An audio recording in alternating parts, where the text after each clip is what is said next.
अस्सलाम वालेकुम। आज हम बनाएंगे हैंगिंग क्लम्प।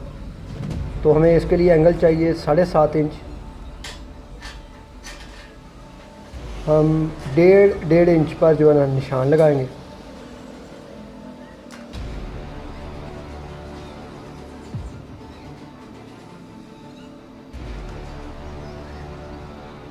और उन निशानों के दरमियान में हम फिर निशान लगाएंगे।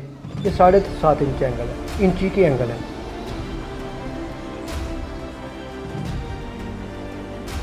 क्योंकि इंची के एंगल चाहिए हमें। अब हम जो हमने निशान लगाए थे ना 1.5 इंच के, उनके दरमियान में सुराख करने के लिए निशान लगाएंगे, ताकि बिल्कुल सेंटर में जो हमारा जो ना होल हो जाए, ताकि रावल बोल्ट लगाने में आसानी हो। तो नेक्स्ट वीडियो में आपको मैं इससे ये सिखाऊंगा कि ये बनाने का मकसद क्या है।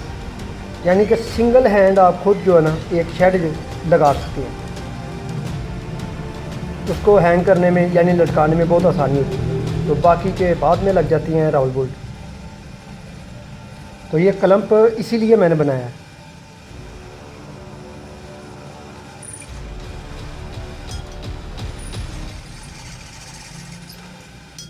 ये मैंने निशान लगा लिए सारे, ताकि जब मैं गर्म पानी में डालूं इससे, तो फिर इस पर बाकी निशान ना मिटें। तो अब मैं इसके होल कर रहा हूँ। तो ये वर्मा 8 मिली का मैं यूज़ कर रहा हूँ। ये वर्मा ज़्यादातर स्टील वाले यूज़ करती हैं, तो मैं अच्छा वर्मा इस्तेमाल करता हूँ। इस वर्मे की प्राइस है पाकिस्तान में 650 रुपये 8 मिली। यानी कि वैसे इसे 3 सूत्र का कहते हैं पाकिस्तानी ज़ुबान में।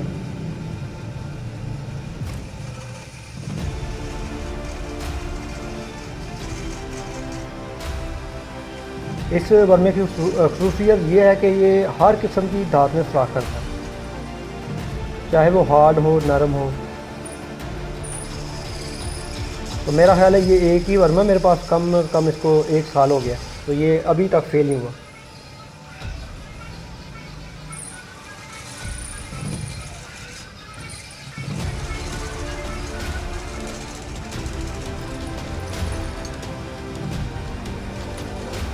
ये हमारा कंप्लीट हो गया, मुकम्मल सुराख हो गए हमारे।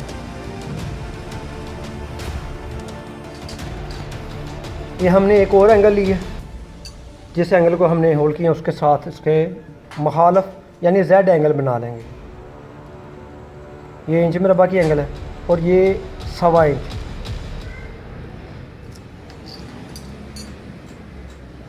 यानी इस तरह हमने इसे वेल्ड करना है। तो मुकम्मल वीडियो देखें, इसमें आपका ही फ़ायदा है। आने वाले वक्त में आपको इजी होगा काम करना। हम इसको इस तरीके से रखेंगे कि इसका दोनों एंगलों को मिलाकर जेड बन जाए। तो इनको बिल्कुल सेट करके हमने वेल्डर लगाना है, एक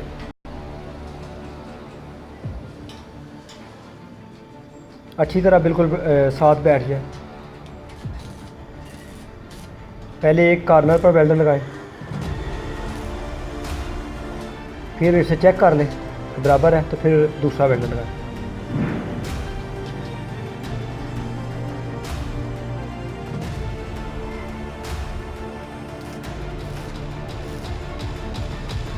फिर दूसरी तरफ भी एक वेल्डर लगा लें,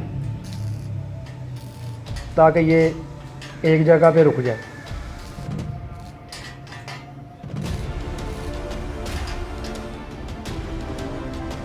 अब हम इसको लेयर लगाएंगे, मुकम्मल वेल्ड करेंगे। तो अच्छी तरह लेयर लगानी है। तो एक दफ़ा वेल्ड लगाकर इसे झाड़ लें, साफ़ कर लें। आप दूसरी तरफ वेल्ड लगा रहे हैं, तो दोनों तरफ ही लेयर लगानी है।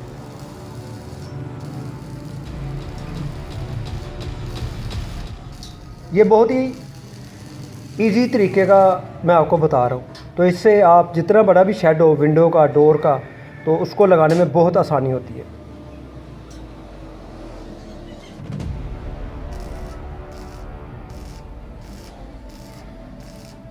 तो आपने भी अच्छी तरह वेल्ड करना, ताकि क्लम्प जब हम इसकी कटिंग करें तो ये अलहदा ना हो दोनों पीस।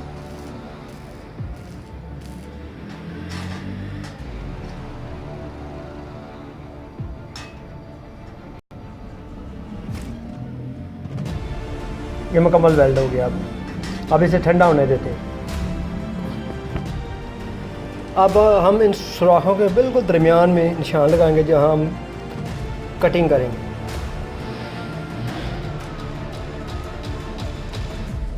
ये 7.5 इंच है, 1.5 इंच पर देख लें कटिंग आएगी हमारी, और ये क्लम्प ख़राब नहीं होगा इस तरह।